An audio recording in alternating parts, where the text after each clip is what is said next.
Ladies and gentlemen, wanderers of the twilight hour, come so soon these days, welcome to St Chads Churchyard, a patch of sacred ground where the present brushes shoulders with the distant, whispering past.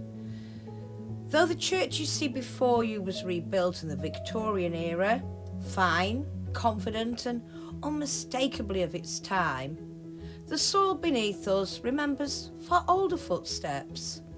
For the original church here in Kirkby stood centuries before Queen Victoria ever drew breath. Beneath these stones lies a lineage of worship and burial stretching deep into England's medieval shadows. As we walk, you'll notice the 18th century gravestones scattered modestly through the grass. They're simple pieces, their carvings plain, unpretentious, speaking of lives lived without grandeur. Perhaps farmers, labourers, smallholders, folk who shape the land quietly. Their stones bear no angels with trumpets, no soaring cherubs or ornate memento mori. Instead, they are humble markers, as though carved by hands more accustomed to plough handles than chisels. Yet sometimes it's as simple as stones that speak the loudest. They endure, softened by moss and time, but steadfast. Now, folklore clings to old churchyards like ivy, and St Chads is no exception. You may hear whispered mention of a witch, said to be buried within these grounds, an outcast woman, shunned in life, laid to rest in unhallowed soil.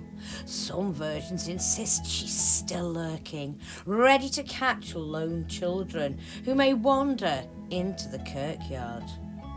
Others that the church bells ring of their own accord on the anniversary of her death. Deliciously eerie and utterly untrue. There's no historical record of any witch being interred here, no trials, no executions, no cursed graves. But that's the nature of folklore, isn't it?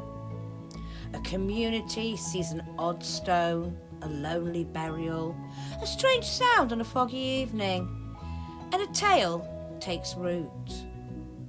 True or not, it's part of the patchwork of memory that makes this churchyard so irresistible to storytellers.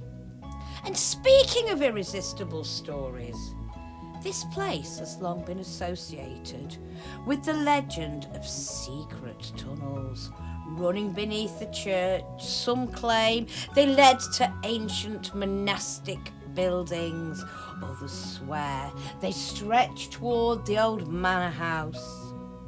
There are tales of priests slipping into darkness during times of persecution. I think they've confused us with the Catholics there.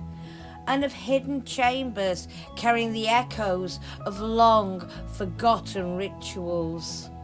No one has ever proven these tunnels exist, of course. But that hasn't stopped generations of Kirkby children daring one another to look for hidden doorways in the church walls, tapping on the floor, hoping to hear a hollow knock. Even now, some locals insist they felt a strange draft inside the church, as though air is rising from a forgotten passage deep below. Whether truth or fantasy, St Chads reminds us that the ground beneath our feet is never as still as it pretends to be. Layers of real history intertwine with stories handled down by candlelight, fact and fable sharing the same soft bed of earth. So as we continue our walk, listen closely. The Victorian stones, the humble 18th century markers, the legends of witches and tunnels, each has something to say, And in a place as old as this, you never know what might just be listening back.